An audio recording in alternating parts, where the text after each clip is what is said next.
to TTELT, Teaching Tips for English Language Teachers. I am Dr. Eileen Hale, the COO of our organization, and I have a special guest to share with us today. This is Rose Toe. She is a long time teacher, over 25 years of teaching English as a second language and as a foreign language, both in the United States, across the country, K through 12, as well as adult education, and as a virtual English language fellow in Lebanon, Mexico, and Thailand. Welcome, Rose. It's so great to have you here today. Thank you. It's been such an honor to be asked, and I'm looking forward to this session. Thank you. Rose is going to share with us today about the topic of how everyone has a story to tell. She's going to start us with a story of her own and talk about the importance of teachers telling their story, and then get into how teachers can share the techniques of storytelling with their students. So I'm going to turn it over to Rose to share your screen. And Hey, wonderful. Thank you so much, Eileen, yeah. Dr. Eileen. So this morning, what I have for you, or this afternoon, depending on where you are, I've got a little slideshow for you, but let's begin with my own story. So one of the things that's really important about storytelling is it does begin from you, the narrative part of storytelling, and everyone truly has a story to tell. The one that I'm going to tell you now is called Goodbye, My Teacher, because of course my audience is going to be teachers like yourself, perhaps former students. And my purpose is really to tell a story so that you can feel the journey with me as well. So let me begin. Saying goodbye is never easy. So we find other ways to express how we feel. Goodbye, my teacher. I have always enjoyed teaching my college and adult students. The interaction was refreshing, and my ESL students usually have adequate conversational English skills. Of all the ethnic and age groups I have taught in the past number of years, this last group of elderly Vietnamese students have stood out the most in my mind. We had a certain amount of respect for each other in our roles as teacher and student. Many of the elderly Vietnamese students were well educated in their own country and lived lives that were rich in experience. The stories of their war experiences in fleeing their country to seek freedom and democracy in the US were heart-wrenching at times. A number had gone to communist prison camps. Scars, the limps, and emotional trauma were enough for anyone to hear.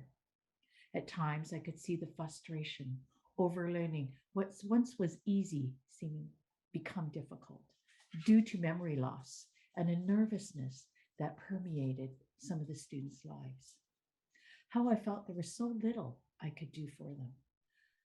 So I decided to create a community of learning and laughter for these precious students. In a similar manner, the students bestowed the teacher with honor and respect as they would in their own country.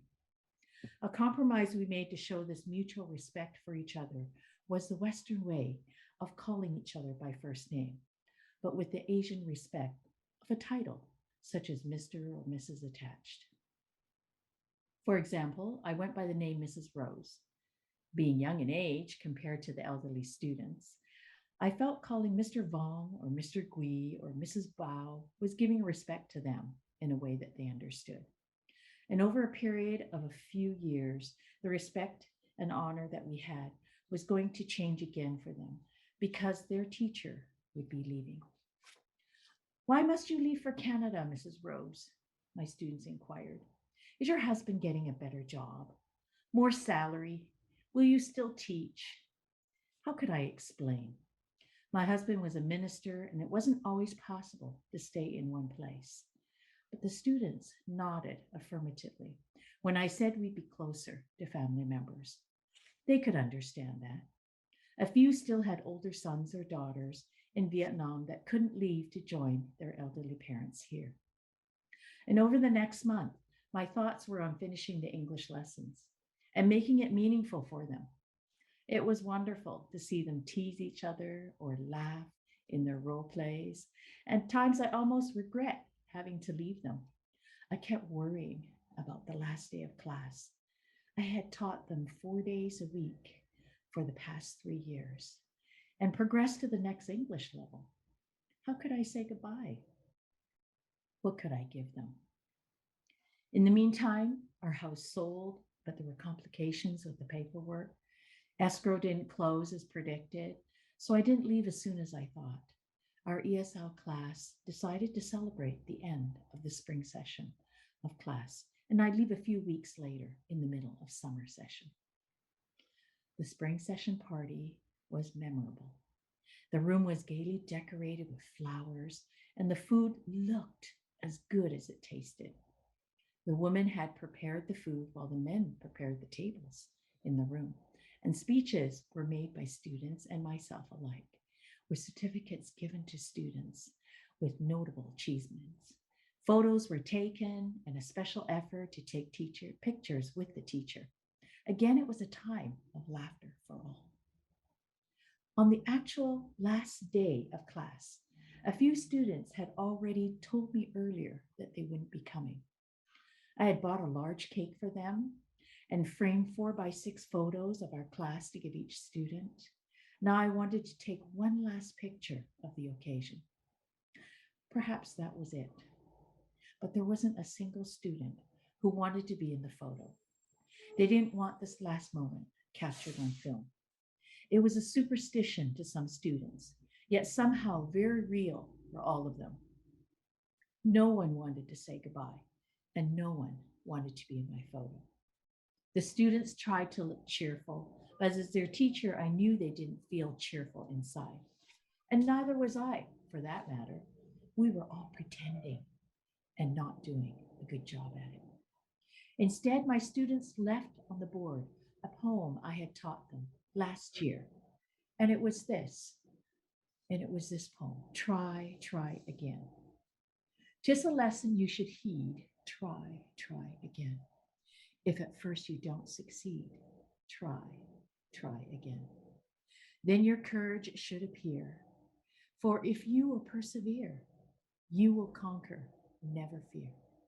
Try, try again. And that is by T.H. Palmer.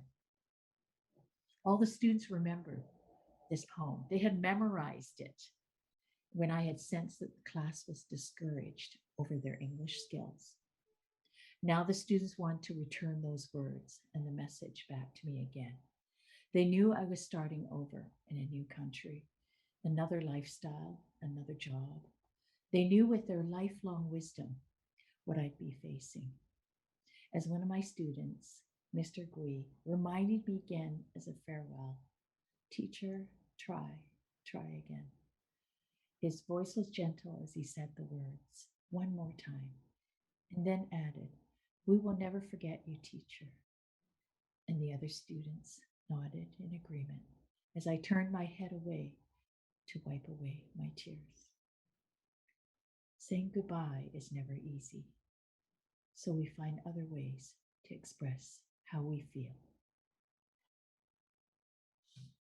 Thank you, Rose. That's such a beautiful, touching story. I appreciate you sharing that with us. Can you go from that to sharing the importance of us as teachers, sharing our stories with our students in light of the art of storytelling and the techniques you can use with your students to tell their stories? Right, of course, of course. And I believe that as teachers, storytelling is such a unique tool to use in the classroom because it not only starts with your narrative story, your own story, but it can be the story of others as well.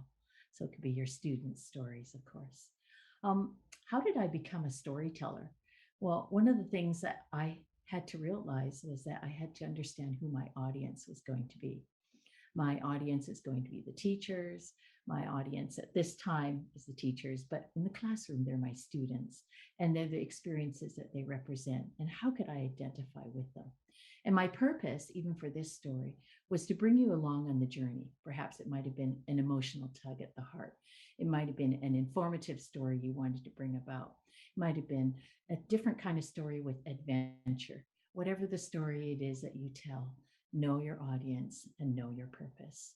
And to understand your focus, if my focus is to take a look at that particular story of an experience, an event, such as the last day of class, and how would the students respond when I asked them for that picture? And what did it really, really mean? So I built that storyline based on the fact that afterwards, and that was much afterwards, that I realized that students really didn't want to take the picture with me, not because they had enough pictures already, but because they understood culturally that that's not what they wanted to do. They didn't want to encapsulate the moment and the experience in a frame that would be still. They wanted me to move on in my journey, and they wanted that to be alive and a moving experience. So they didn't want that at that moment. And I had to focus not only in that story, but decide what was the main event, which happened to be the last day of class, and everything that built up to it. So those were my key points. Everything that built up to it included the fact that I had a positive relationship between teacher and student, that the learning had been there for quite some time, the trust had been built, that I was able to bring about my own journey to identify with them, and that they could identify with me as well. And that's why they brought up the poem, Try, Try Again. And Mr. Gui, by the way, you don't know, but has a hidden story. He really is truly my student, one of so many, many of my favorite students. But every year he actually called me on my birthday. And I said, how could I possibly forget what not only he has done, but what he represents in his class for me? So for me to choose Mr. Gui and develop, him as a character was very important. And that's one of the things I want to get into as well. I want to have you know that once you know your key points in main events, that you can focus on that. And for myself, it was just not only the event and person that I wanted to focus and concentrate on, was to develop the anticipation for the audience, you as the audience, to see what might be the next point, to see what would be the next part of the character of the students that would be built up. So the room was gaily decorated. Everything looked as good as it tasted. Just being able to imagine yourself as being in that room with me and understanding the feelings of the students, because many of you are teachers who've probably had that happen as well on that last day, where you had that celebration with your students, no matter what that form, came about in. And so you want to do that and relate your story from beginning to end. And so I repeated, saying goodbye is never easy. So we find other ways to express how we feel. And so when I do that, I've brought the ending and the beginning back together. I've made an emphasis on my key point, and my audience walks away understanding what it is I'm really trying to get across in my story. It wasn't just about myself, but it was about what I wanted to get across my message to them. And one of the ways to really be successful as a storyteller, and I'm sure you have found your own ways as well, is I write before I speak. You don't have to, you can speak impromptu. But for myself, if I'm going to tell something that has impact, purpose, and of course, audience in mind, I like to write down something before I speak. And some people like to practice with cue cards. I have done that in the past as well. And after you've told stories for quite some time in the classroom, whether you've used it as a springboard at the beginning of class, or if you've developed an idea that's a grammatical form that you want to do, such as I remember a poem, another poem. So I use short stories, poems, and short movie clips, even to encourage students to write about an experience on their own or to relate to what's been shown or used in class. So I may use some of those as ways to allow students to go from writing to speaking.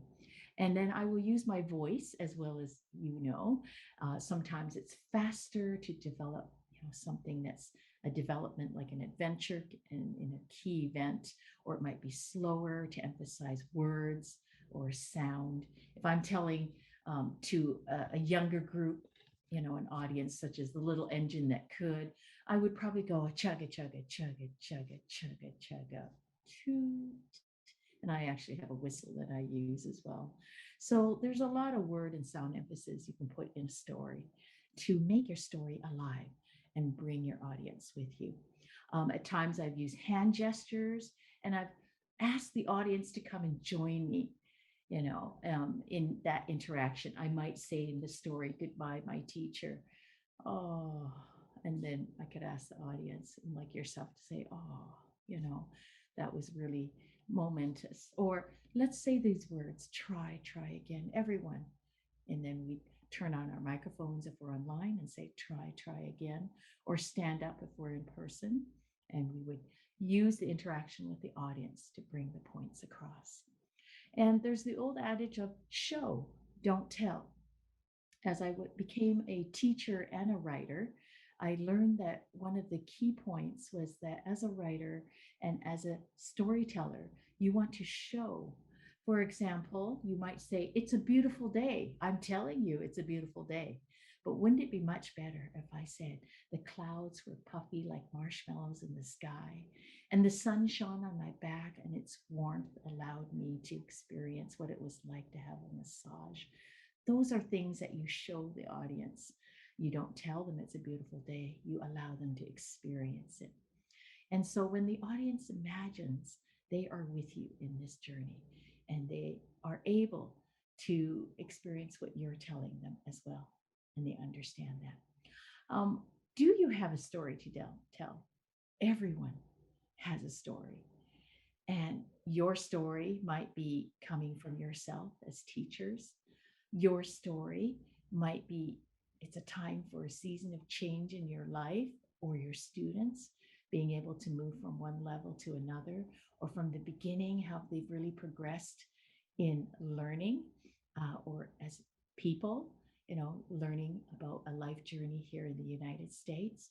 It might be about their family or your family, some point that you'd like to make about what's it like to have children, how it is that you came over to America to teach, or they came to America as a family because they wanted a better life for their children. There's always a story to tell, And so when we think of it this way, we understand that as teachers, we're not just teaching, we're sharing our lives with them, and they are sharing their lives with us as well. And there are so many ways of using storytelling, whether it be at the beginning level, which a lot of people think you only use storytelling for, but that's not true. You can use storytelling for intermediate and advanced levels of teaching. I've used it at the college and university level. I've used it for adult teaching. A story comes up all the time, just even at the beginning of a class, when you ask your students, "How was your day?" Or you ask, "How was your weekend?" A story comes up, and you can develop your ideas on the board through webbing or brainstorming and develop vocabulary, discuss whether there are short words and a little bit of grammar or verb tense. You can teach from that story in so many different ways. But most of all, you are teaching a community of learning and of laughter, allowing the students to come to your class as a safe place, as a place that they can learn, make new friends, and be able to fit into the society that they've come into. And in hopes in the future that they can contribute back and that they can be citizens in the future, if not already. Thank you so much for coming today and listening. Thank you, Rose. It's beautiful how you share with such a calm voice all your tips for storytelling. Just a few quick questions. Um, Mhm. when you tell a story, as example, in a classroom setting, how you mentioned a couple ideas, how you engage your students, say it's a 5-minute story. Do you do things, for example, of have them draw as they're listening and or write a summary or put in pairs or groups? What kind of activities do you do to flesh out the story to engage them in your story? You're right. Those are all absolutely good points that I would love to put back into the presentation if I did that again. But definitely writing before speaking, having them draw or do role play. I've done a story called The Door, and they had to draw their journey from the beginning to when they reached the door, and then open the door and walk through, and what their life was like after they walked through the door of immigration or the door of change in their life.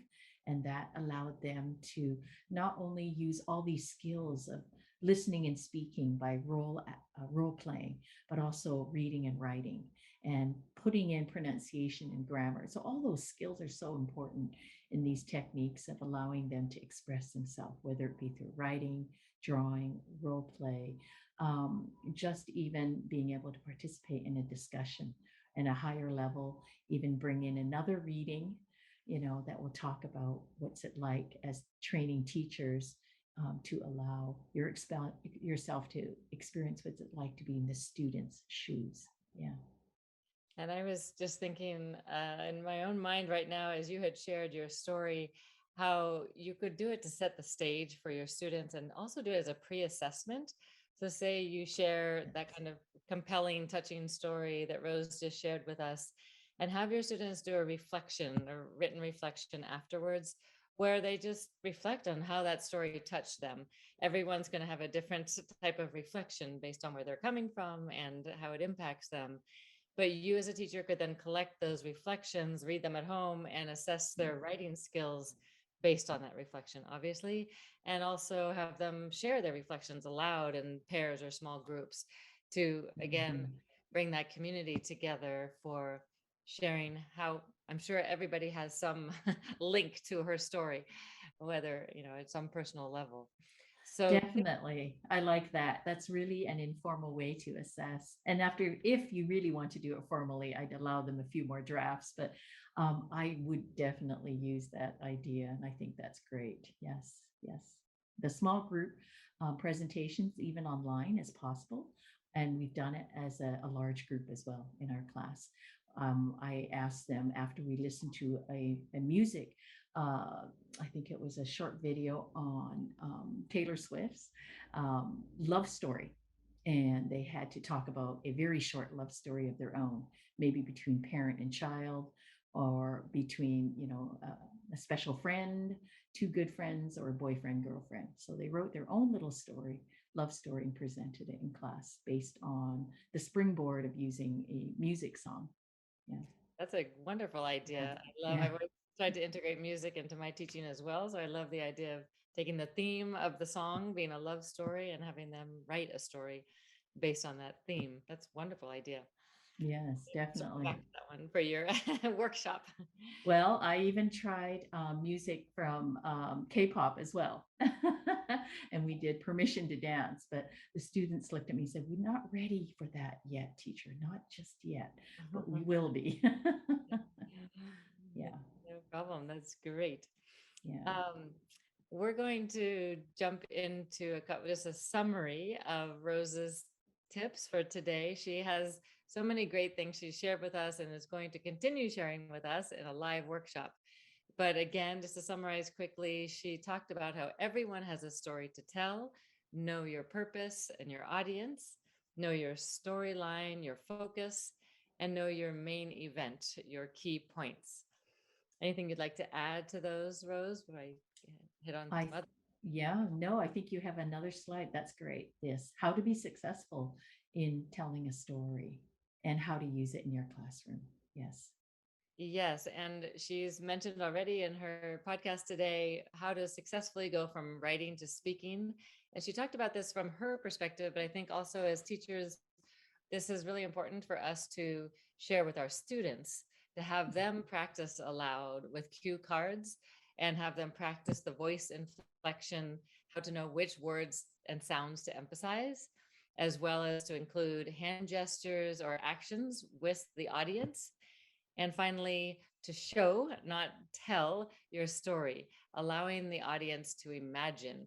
I love that concept of, again, as we mentioned, asking everybody to have a blank piece of paper and draw or write whatever comes to their mind as they listen to the story. And then after the story is heard, share back in small groups or pairs their drawings, their written reflections on the story that was told. Anything you'd like to add to that, Rose? I think you've said it all, and definitely next step is now to have a story for yourself and be able to show and show your students and allow your students to show and imagine all that they want. So yes, thank you for having me here today. I appreciate it, and please do attend so that there might be some resources I can share with you, both in class and online, or if you have any questions as well, that will be a best time to come to the workshop. Thank you. Thank you so much. So, yes, please join us on Friday, September 10th. Rose is going to give us a live workshop where she's going to go into some more detail of the techniques, particularly for you to use with your students so that they too can share their stories, as well as you learning to write a story of your own. Again, September 10th at 4 p.m. Eastern Standard Time. Join us for a live workshop with Rose. This is an exciting month of September. We're doing the whole month on storytelling. We also will have another live workshop with an interactive master storyteller.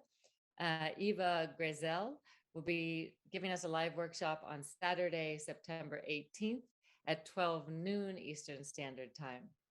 So please register on our website, ttelt.org. And we always have at the end of every month our TTELT talks. It's the last Saturday of every month. We're offering these at 2 times now to reach our listeners around the world. One is at 12 noon Eastern Standard Time, and the second is at 5 p.m. Eastern Standard Time. Please feel free to email us ahead with the conversations that are most relevant and pertinent to your teaching situation now. It's a time for you to dialogue, and we facilitate a conversation with teachers globally. You can email us with your ideas, tteltinfo@gmail.com, and register with us on our website at ttelt.org. On our events, you'll see all the registration links. Thank you so much again for joining us, Rose. We really appreciate your time and participation and look forward to having you join Rose for her live workshop. Thank you so much, Dr. Eileen. And I look forward to it, and I am excited. I'm excited. Thank you. Blessings to everyone today.